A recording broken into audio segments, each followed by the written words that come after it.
jovencitas se vuelvan locas por una música de este tipo, que es ajena a nuestras tradiciones, y no pudieran volverse locas por ir a oír a la orquesta de la universidad o cualquier otra orquesta semejante. Entonces, en este aspecto, la invasión de una pseudocultura que nos ha invadido hace terrible el pensar que se ha perdido la tradición de la medicina, perdón, de la música mexicana.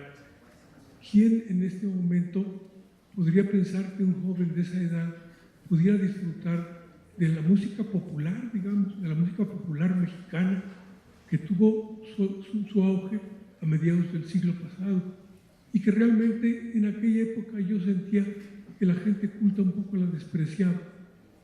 Y sin embargo, ya quisiéramos que en el momento actual los jóvenes disfrutaran de esa música y no del ruido que escuchan. Otra área, el área de la medicina, que es la que conozco un poco mejor. Uno pensaría que los grandes adelantos científicos y tecnológicos han hecho una maravilla de la medicina actual. Sí, ha progresado sin duda, pero ojalá pudiéramos volver al pasado en algunos aspectos. Ojalá pudiera ser todavía el médico de familia, el médico general, el médico familiar, el que atendiera el 80% de los padecimientos. En la actualidad, influidos por la medicina de mercado que surgió en Norteamérica y en donde es un negocio de 300 billones de dólares al año, mucha de la medicina mexicana ha crecido en forma excesiva en el aspecto de las especialidades. Las especialidades han progresado mucho, han hecho progresar mucho la medicina, sin duda, pero la medicina de especialidades se justifica solamente entre el 15 y el 20% de los padecimientos de un ser humano.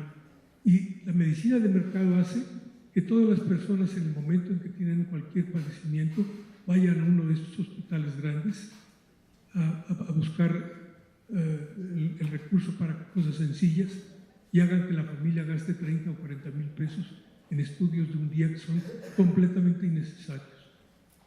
Y si lo ve uno desde el punto de vista de la medicina pública, el Estado hace una pésima inversión al no fomentar la medicina general, que podía resolver con mucho menos gasto el 80% de los padecimientos. Uno de los subsecretarios de salud de hace 2 sexenios dijo una frase que me pareció estupenda para explicar lo que sucede. Me dijo, no se construyen, lo dijo en una reunión pública, no se construyen centros de salud porque lo que compran votos son los hospitales. Sí, el gasto fundamental está en los grandes hospitales, aunque estén parados. El Hospital Gia González tiene un edificio nuevo. Si alguno de ustedes pasa por la calzada de Tlalpan, les aconsejo que se echen una vuelta a la derecha para ver el edificio nuevo. Son 10 pisos de la mejor tecnología arquitectónica en medicina del mundo, que tiene un año terminado y está parado, porque no hay plazas. Entonces, la inversión fue en construirlo, no en atender la salud. Y eso está sucediendo en México por la influencia de una medicina nociva, que es la medicina norteamericana, que lo único que busca es gastar dinero a través de lo que llaman ellos administradoras de salud, que es un peligro todavía para nosotros, porque es un negocio tan grande que los norteamericanos lo exportaron a Colombia y a Chile con un fracaso extraordinario, pero no dudaría yo que quisieran exportarlo a México. Es decir, organismos que administran la salud a nivel privado y que los fondos del Estado no llegan directamente a los centros de salud ya de cualquier nivel, sino pasan por el intermediario que se queda con el 30 o 40% de la inversión en salud. Entonces sí, en ese aspecto habría que volver al pasado. En salud habría que volver al pasado utilizando los maravillosos recursos de conocimientos y de tecnología que han hecho avanzar la medicina. Pero el tratamiento fundamental debería ser a nivel de medicina general. Los países que basaron sus sistemas de salud en medicina general, como Inglaterra o como Canadá, realmente han hecho un gran esfuerzo positivo con un gran beneficio de resultado, no solamente en salud, sino económico. Ahora, yo pienso que en realidad el problema surgió cuando el Estado decidió dejar los medios de comunicación masiva en manos del mercado. El momento en que decidió que la televisora fundamental hace 60 años no se organizara como se organizó la BBC en Inglaterra, sino se organizara a nivel privado, le entregó al mercado el mecanismo de educación y de difusión más importante que existe en el momento actual. De nada sirve que las escuelas a nivel primario, secundaria, preparatoria o la universidad hagan un esfuerzo por educar si los niños y los jóvenes después van a ver 8 horas o 6 horas o 5 horas de una porquería que no es educación. Entonces, en este aspecto sí sería conveniente volver al pasado para tener una educación popular de mejor calidad. Muchas gracias. Nos queda tiempo para una pregunta, por favor. No me pude aguantar, por más que había prometido no preguntar, pero es que a mí me parece que cuando se habla de la escuela, de educación, se nos olvida que es diferente que la escuela. Y yo creo que los tres ponentes de aquí lo que nos plantearon es que lo que está terriblemente es la escuela. ¿Y qué hemos hecho con la escuela? La dejamos de hacer un lugar preocupada y respetuosa de lo intelectual. Cuando todos, yo creo que aquí muchos somos profesores, y cuando nos llegan los chicos, no podemos decir que el problema es de los jóvenes, que los jóvenes no tienen preocupación por lo intelectual. Lo que pasa es que no están encontrando la respuesta a su preocupación intelectual en la escuela. Y cuando uno ve las culturas juveniles, por supuesto que hacen rock, hacen cuestiones súper importantes fuera de la escuela, porque la escuela no les da la preocupación intelectual ni les responde a sus preocupaciones intelectuales. ¿Por qué? Por el tipo de materiales. ¿Por qué? Porque también los profesores ven, señorita Laura. ¿Por qué? Porque también solamente están preocupados como mercado de trabajo y no en el ámbito de la construcción de las preguntas y las respuestas del ser humano. Entonces yo creo que lo que tenemos que hacer es ver qué está pasando en la escuela y qué identidades están construyendo. Quiero poner el énfasis en la identidad dentro de la escuela. Los actores sociales de la educación, estudiante y profesor básicamente, están dejando de tener una relación enseñanza-aprendizaje en el sentido de lo intelectual. El estudiante ahora, su identidad fundamental es juventud, y cuando se habla de estudiante se habla como consumidor, como cliente o como acreedor. Cuando nos dicen que el 80% tienen beca crédito, pues lo que se están construyendo son deudores. Y los maestros básicamente están tras su plaza, tras sus problemas de trabajador. ¿Dónde está la construcción en términos de la relación intelectual? La beca salario, el famoso programa, es una desgracia. La escuela es para que estén dentro los chicos, porque como fuera hay tanta violencia, que estén dentro independientemente de cualquiera que sea la calificación. Entonces yo solamente quiero poner el énfasis ahí.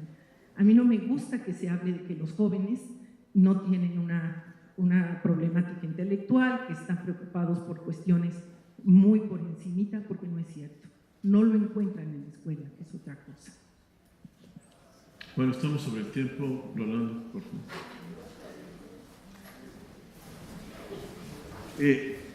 Bueno, desde hace años que en el seminario nuestro, el de la cuestión social, venimos tratando de entender los resultados de PISA, ¿no? Bueno, Olac Fuentes nos ha acompañado en varias ocasiones y otros colegas dedicados a estos menesteres también. Después de oírlos y recordar aquellas sesiones de las que siempre salíamos, particularmente porque la temática del seminario pues es un ejercicio en el horror mexicano, pero en el caso educativo siempre salía, digamos, lo que unificaba al auditorio y lo que seguía era su angustia frente al tema educativo. Pero yo me atrevería a decir que, más que volver al pasado, como dice el doctor Rivero, lo fundamental, que es lo que andamos buscando, en materia educativa, sí tendríamos que reconocer que hay que ubicarlo en la educación básica, en la manera como al final de cuentas se impuso un modelo de educación básica, pues que da lugar incluso a esos horrores de que nos habla OLAC a nivel institucional. Hace más de un año, le recuerdo a OLAC y me recuerdo yo, quedamos de incluso elaborar un planteamiento como propuesta a los universitarios y demás, a la comunidad de la investigación educativa, en este sentido, poniendo particular atención al tema del currículum, del que habló un poco OLAC, y yo agregaría, por lo que ha salido de este debate, al tema del aula, ¿no? Es decir, mientras la escuela siga siendo uno de los ejes de la formación de los niños y jóvenes, bueno, con aulas como está más del 30 o 40% de las aulas del sistema público mexicano, no se puede pensar en nada, ¿no? Hay escuelas, muchas escuelas sin agua corriente, etcétera. Bueno, dan los datos y se saldrán peor cuando termine el censo, ¿no? Entonces yo reiteraría esta idea que se quedó con muchos de nosotros y en torno a la cual podríamos organizar este debate al que nos invita Humberto. Bueno, pues empecemos por el principio, a pesar de que ya llevamos muchos años de educación pública, ¿no? A pesar de eso, asumamos que hay un problema muy serio con la educación básica. Y lo que demuestra, entre otras cosas, que no es tan, digamos, la educación no necesariamente es funcional a cualquier tipo de desarrollo o desarrollo capitalista. Puede no serlo. Da la impresión de que los grupos dirigentes y dominantes en México no les importa la educación básica, porque eso se lo resuelve la educación privada a su manera. Y cuando hay dinamismo, pues la educación en el trabajo, ¿no? Learning by doing sigue siendo un lema básico, un vector principal descubierto en la economía del desarrollo a finales de la Segunda Guerra, si la memoria no me falla. Pero entonces el tema de educación básica es fundamental no para el crecimiento económico, la productividad y demás, puede serlo o no, es fundamental de acuerdo con el credo republicano original, es fundamental para tener una sociedad republicana. Y quizás habría que empezar por ahí y entonces ponernos a trabajar en serio, sobre todo los que saben y les gusta, en el tema de la educación básica. ¿Qué hicimos? ¿Qué no hicimos? ¿Qué dejamos? Como se ha dicho, ¿no? Al final, esta complicidad, que no fue pacto, es una complicidad lamentable entre el sindicato y el gobierno federal y sus dos presidentes últimos, pues nos dejó un pantano, ¿no? Entre otras cosas, pues mostrando el desinterés total de la dirigencia política de los gobiernos en ese entonces con respecto a la educación pública básica. Pues rindámonos a la evidencia y veamos cómo podemos argumentar en el sentido de que lo fundamental sigue siendo, a pesar de los 150 años después de la República restaurada, sigue siendo la educación básica. y que sin una buena educación básica, pues tendremos buenos resultados a nivel medio superior o superior, pero gracias a otras cosas. Gracias a los que evaden la educación pública básica, por ejemplo. No, hay que verlo de frente el asunto, ¿no? No ocurría así necesariamente, incluso en nuestras generaciones, Humberto lo recordará. Nosotros convivíamos y, entre comillas, competíamos en nuestros salones de la carrera, los que veníamos de la educación privada y los que venían de la educación pública, prácticamente en igualdad de circunstancias y condiciones. Eso ya no se da tan fácilmente ahora, en estos 50 años que han pasado, ¿no? Entonces habría que preguntarnos por esa cuestión y ver si en efecto lo planteado OLAC nos guía hacia una especie de gran convención en materia educativa, sin desmedro ni menosprecio de las otras consideraciones y del tema de la transformación global y demás que están ahí frente a nosotros todos los días y nos quitan el sueño. Y nomás le agregaría algo al doctor Rivero, cuando dijo, en un descuido los americanos van a exportarnos. Yo digo que el problema principal no es que ellos quieran exportarnos, sino que nosotros queramos importarles, ¿no? O sea, que nos demos a la importación de esas estrategias, como de hecho ya está ocurriendo. Muchas gracias, gracias por las preguntas. Sabe que estamos ya sobre el tiempo. De hecho, ya nos pasamos. Les agradezco. Una disculpa, pero viene después una mesa. Le pedimos por favor al doctor Muñoz.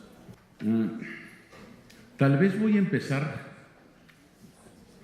manifestando mi enorme acuerdo con lo que dijo Rolando. Si el punto central para corregir está en la educación básica, no tengo la menor duda que ahí es donde tiene que haber un esfuerzo enorme para educar a los niños, sin duda. Y estamos ahí en una situación absolutamente difícil, con todas las estadísticas que ya conocemos de escuelas, de profesores que tienen que dar en 5 años en una escuela, escuelas donde no hay infraestructura.